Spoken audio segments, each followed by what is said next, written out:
안녕하세요, 청취자 여러분. 오늘 여러분께서 보내주신 자료, 요한복음 6전 60절부터 71절까지의 내용을 다룬 분석글인데요. 영생의 말씀과 참된 제자의 길이라는 이 주제를 함께 좀 깊이 파고들어 볼까 합니다. 네, 안녕하세요. 이 자료는 예수님의 말씀이 좀 어렵다 이렇게 느꼈던 제자들의 반응에 주목하고 있어요. 그렇죠. 과연 무엇이 사람들을 이렇게 흔들리게 하는지, 또 반대로 무엇이 끝까지 남게 하는지 그런 통찰을 담고 있더라고요. 네, 아주 흥미로운 지점입니다. 오늘 저희는 이 분석을 통해서 좀 받아들이기 어려운 진실 앞에서 사람들이 보이는 반응, 그리고 진짜 헌신은 어디서 오는지 그 본질을 한번 탐구해 보려고 합니다. 네, 보내주신 그 분석 자료가 시작부터 비유가 아주 인상적이더라고요. 아, 그 부자 이야기요? 네, 맞아요. 어떤 부자가 가난한 청년에게 다가가서 자기가 부자가 된 그 복잡하고 어려운 비밀을 알려주겠다. 이렇게 제안하잖아요. 네네. 주변 사람들은 아유, 너무 어려워 보여. 시간도 오래 걸릴 것 같고 이러면서 그냥 가버리는데. 그렇죠. 보통 그러기 쉽죠. 근데 이 청년은 달랐다는 거예요. 그 부자를 믿고 끝까지 남아서 배우고 결국 비결을 받아서 성공했다는 이야기. 어찌 보면 딱 오늘 우리가 다룰 성경 이야기랑 좀 통하는 면이 있는 것 같아요. 정말 그러네요. 예수님께서 내가 생명의 떡이다. 내 살과 피를 먹고 마셔야 영생을 얻는다. 이런 말씀을 하셨을 때, 와, 당시 사람들한테는 정말 충격적이었을 텐데. 그렇죠. 이해하기 어려운 말씀이었죠. 반응이 딱 갈렸잖아요. 아, 도저히 못 듣겠다 하고 등을 돌린 사람이 많았지만 그래도 예수님 곁에 남기로 한 사람들도 있었고요. 자, 그럼 그 구체적인 상황 속으로 한번 들어가 볼까요? 네, 좋습니다. 먼저 요한복음 6장 60절에서 66절 이 상황부터 좀 자세히 보죠. 예수님의 그 생명의 떡 설교가 딱 끝난 직후예요. 네, 반응이 정말 즉각적이었어요. 제자들 중에서도 여럿이 막 수군거리기 시작해요. 이 말씀 너무 어렵다. 누가 알아들을 수 있겠냐 이거죠. 60절 말씀인데. 네, 단순히 어렵다 이 정도가 아니라 거의 뭐랄까 불가능하다 이런 느낌이었던 것 같아요. 맞아요. 왜 그렇게까지 반발했을까요? 핵심은 그거 같아요. 예수님 말씀을 너무 현실적으로, 육신적으로만 해석했기 때문인 거죠. 아, 영적인 의미가 아니라. 그렇죠. 바로 전에 그 오병이어 기적, 엄청난 기적을 봤잖아요. 눈앞에서 빵 5개랑 물고기 2마리로 수천 명을 먹이시는 걸 봤으니까 네, 대단했죠. 아마 사람들은 그런 눈에 보이는 기적, 뭐랄까 당장의 배부름? 이런 현실적인 이익에 더 기대를 걸었던 것 같아요. 아하. 그런데 갑자기 내 살을 먹고 내 피를 마셔라 이러시니까 이걸 문자 그대로 들으면 사실 좀 섬뜩할 수도 있잖아요. 그렇죠. 식인풍습인가? 이렇게 오해할 수도 있었을 것 같고요. 네, 충분히 그럴 수 있죠. 그래서 예수님께서 설명을 덧붙이시는 거죠. 63절 말씀인데요. 아, 그 말씀. 살리는 것은 영이다. 육은 아무 쓸모가 없다. 네, 맞아요. 내가 너희에게 한 이 말은 영이요 생명이다. 여기서 딱 선을 그으시는 거예요. 이거 육신적인 뜻 아니다. 영적인 의미로 들어야 한다 이렇게요. 당신의 말씀이 물질적인 이익이 아니라 영적인 생명, 구원에 관한 거다. 이걸 분명히 하셨어요. 그런데도 많은 제자들이 이 영적인 차원의 가르침을 받아들이질 못한 거죠. 왜 그랬을까요? 기대랑 너무 달라서였을까요? 아니면 믿음이 부족해서? 둘 다일 수도 있고요. 어쩌면 그들의 믿음이 아직 그 정도 깊이에 이르지 못했을 수도 있겠죠. 결국 66절을 보면 이 일 후에 제자 가운데서 많은 사람이 떠나가고 다시는 예수님과 함께 다니지 않았다. 이렇게 기록되어 있어요. 상당히 결정적인 갈림길이었던 거죠. 네. 이 분석 자료가 바로 이 부분을 오늘 우리의 삶이랑 연결을 시키더라고요. 아, 그렇죠. 우리도 살면서 이해하기 좀 어렵거나 내 생각과는 달라서 불편하게 느껴지는 어떤 진리, 가르침을 만날 때가 있잖아요. 네, 많죠. 그럴 때 그냥 쉽고 편한 길, 내 귀에 달콤한 말만 따라가서는 결국 그 영적인 성장, 여기서 말하는 영생에는 이르기 어렵다는 거죠. 오히려 그 어려움 속에서도 말씀을 붙들고 씨름하는 사람, 그 사람이 참된 길을 가는 사람이다. 이렇게 강조를 하더라고요. 네, 맞습니다. 그러면서 이 자료에서는 한 걸음 더 나아가서 보내주신 내용에 따르면 가정연합의 통일 원리라는 특정 교리를 예로 들고 있어요. 아, 네. 그 내용이 있었죠. 이 교리도 피상적으로만 보면 좀 이해하기 어려운 면이 있는데 영적인 관점에서 그 안에 담긴 깊은 의미, 예를 들면 참 부모님이라고 불리는 분들의 고난이나 사랑의 가치를 볼 때 비로소 그 의미가 명확해진다. 이렇게 설명하고 있습니다. 네. 참부모님이라는 용어가 그 자료에서는 인류를 위한 어떤 영적 부모 역할을 하는 분들을 지칭하는 표현으로 쓰였고요. 그렇죠. 여기서 중요한 건 이 모든 혼란 속에서도 예수님은 이미 누가 마음속으로 믿지 않는지, 그리고 누가 결국 당신을 배신할지를 알고 계셨다는 거예요. 64절에 나오죠. 아, 그것도 참 놀라운 지점이에요. 네. 그러니까 겉으로 그냥 같이 다니는 행위 자체가 중요한 게 아니라 그 마음속의 진짜 믿음, 그게 핵심이라는 걸 보여주는 대목입니다. 정말 많은 사람들이 떠나버리고 그 텅 빈 자리에서 예수님이 남은 12제자들을 보시잖아요. 그리고 물으시죠. 67절. 너희도 가려느냐?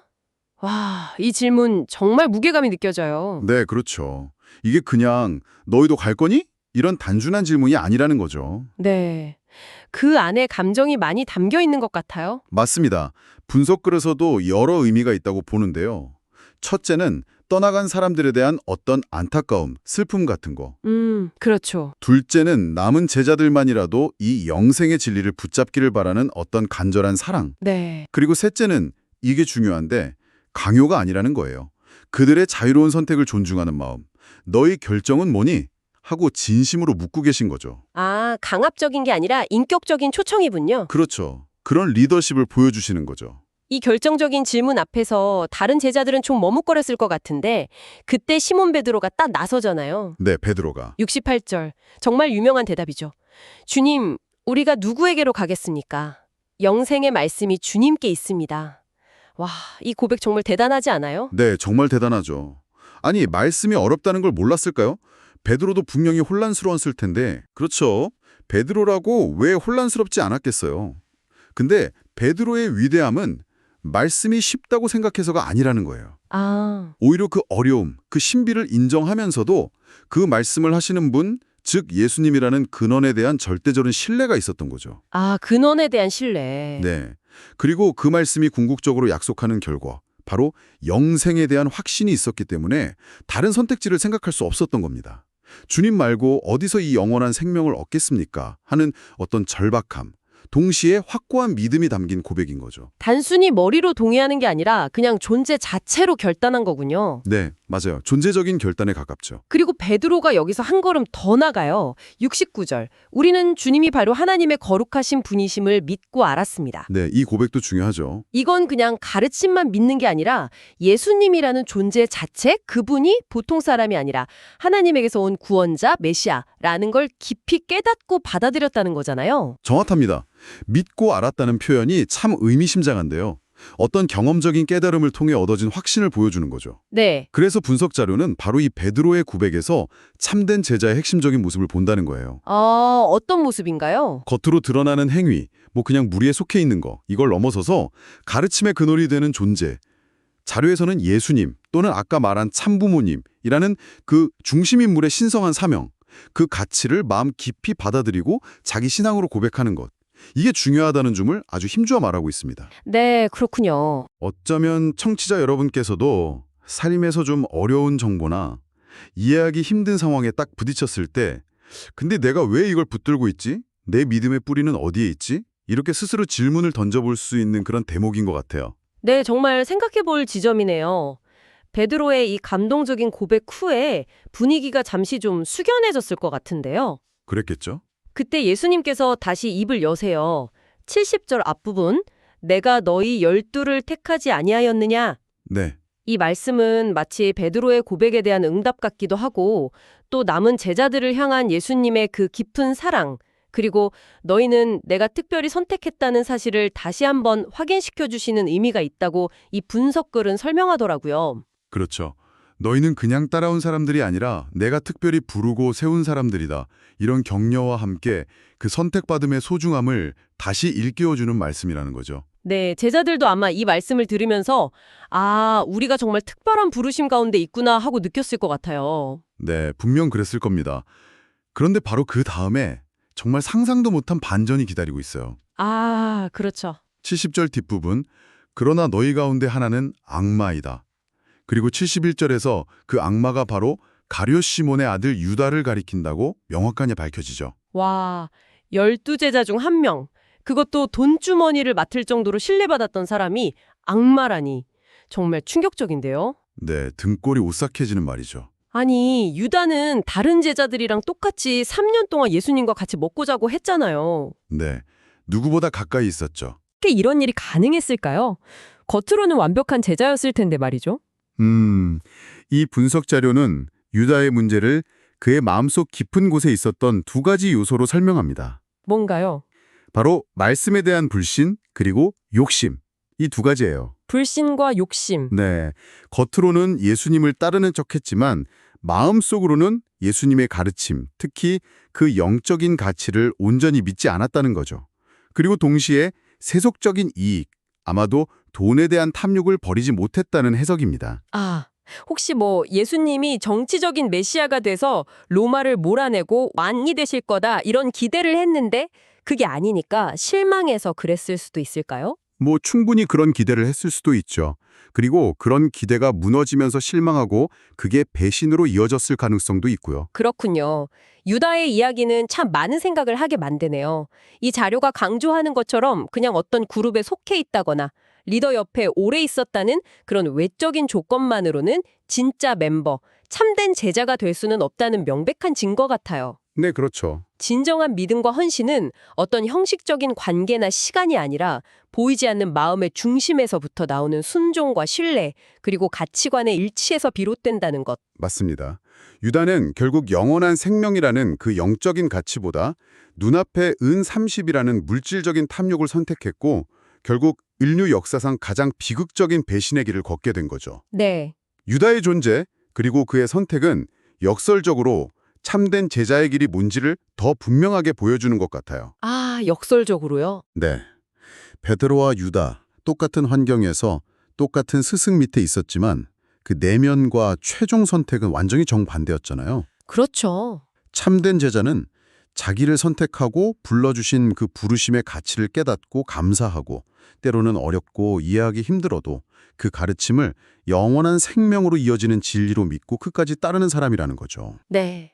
제공해 주신 분석 자료는 이러한 참된 제자의 길을 아까 말씀드린 참 부모님을 하나님의 거룩한 뜻을 이루는 중심으로 믿고 그 가르침을 따라 헌신하는 삶으로 구체화해서 설명하고 있고요. 결국 핵심은 마음의 중심을 어디에 두느냐 이 문제로 귀결되는 것 같습니다. 네. 오늘 우리는 요한복음 6장의 마지막 부분, 예수님의 어려운 가르침 앞에서 제자들이 보였던 그 극명하게 다른 두 가지 반응을 깊이 있게 살펴봤습니다. 이 말씀 어렵다며 떠나간 많은 무리와 영생의 말씀이 주님께 있는데 우리가 어디로 가겠습니까? 라고 고백하며 남은 제자들. 네. 그리고 그 남은 제자들 안에서도 빛나는 신앙 고백을 한 베드로와 또 비극적인 배신을 선택한 가룟 유다의 모습이 정말 강렬한 대조를 이뤘습니다. 자, 그렇다면 이 모든 이야기가 오늘 이 분석을 듣고 계신 당신에게는 개인적으로 어떤 울림을 주고 있을까요? 이 분석 자료가 궁극적으로 청취자 여러분께 던지는 핵심 메시지는 아마 이거인 것 같습니다. 진정한 믿음 또는 어떤 가치에 대한 깊은 헌신이라는 것은 피상적인 이해나 눈앞의 이익 아니면 그냥 감정적인 만족감 이런 걸 넘어서는 차원에 있다는 거죠. 네. 때로는 우리의 이성으로 다 이해하기 어렵고 우리 삶에 좀 불편함이나 도전을 주는 그런 진실과 마주할 때가 분명히 있습니다. 그럴 때 중요한 것은 그 가르침이나 정보의 표면적인 어려움 너머에 있는 근원적인 가치, 그리고 그것을 제시하는 존재에 대한 깊은 신뢰, 이걸 바탕으로 내면적인 확신을 가지고 그것을 받아들이고 따르는 헌신, 이게 중요하다는 점입니다. 네, 내면의 확신과 헌신. 그렇죠.